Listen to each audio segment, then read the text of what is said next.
Cooking and daily blog চ্যানেলে তোমাদেরকে স্বাগত জানিয়ে আজকের ভিডিওটা আমি শুরু করছি।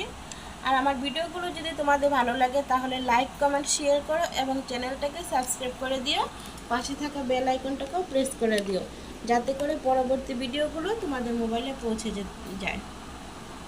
হাই ফ্রেন্ড, আমি এখানে 4টে আম নিয়েছি। আমগুলোকে এবার আমি একটু গ্রেট করে নিব। মিক্সচারে দিলেও হবে, কিন্তু আমি গ্রেট করে নিব।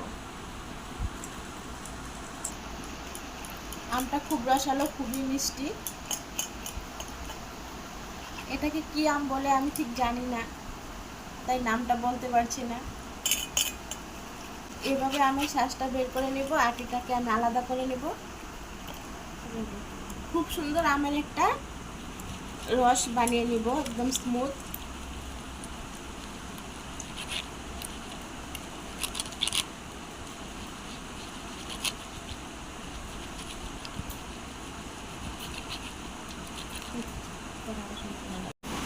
হাই ফ্রেন্ড, আমি যে রসটা বের করেছিলাম সেটাকে আবার ছাঁকনির সাহায্যে একটু চেলে নিয়েছি, কারণ একটু দানা দানা ভাব ছিল তাই।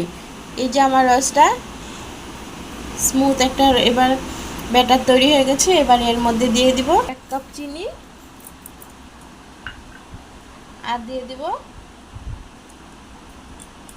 2 চামচের মতো লেবুর রস।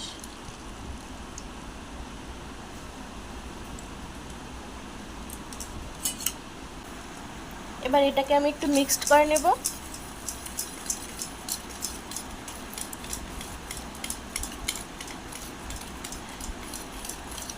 যারা হেলদি ফুড খেতে চাও তারা কিন্তু এভাবে ঘরে বানিয়ে খেতেই পারো।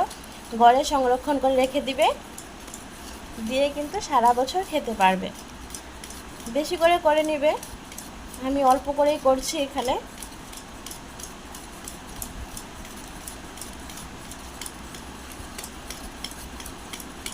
গ্যাসটা ধরিয়ে দিয়েছি, এবার আমি রসটাকে ঢেলে দেব।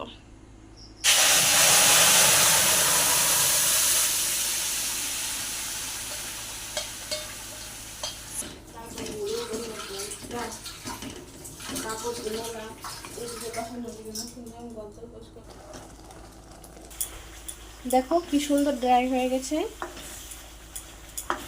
আমার জ্যামটাও তৈরি হয়ে গেছে।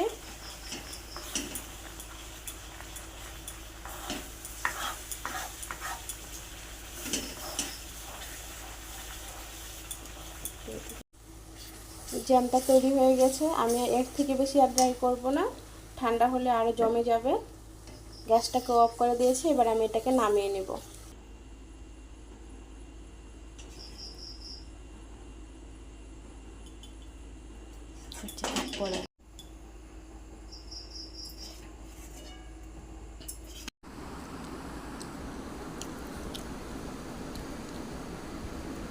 জ্যামটা তৈরি হয়ে গেছে, আমি নামিয়েও নিয়েছি। এবার ঠান্ডা হয়ে গেলে একটা পাত্রে আমি ভরে নেব।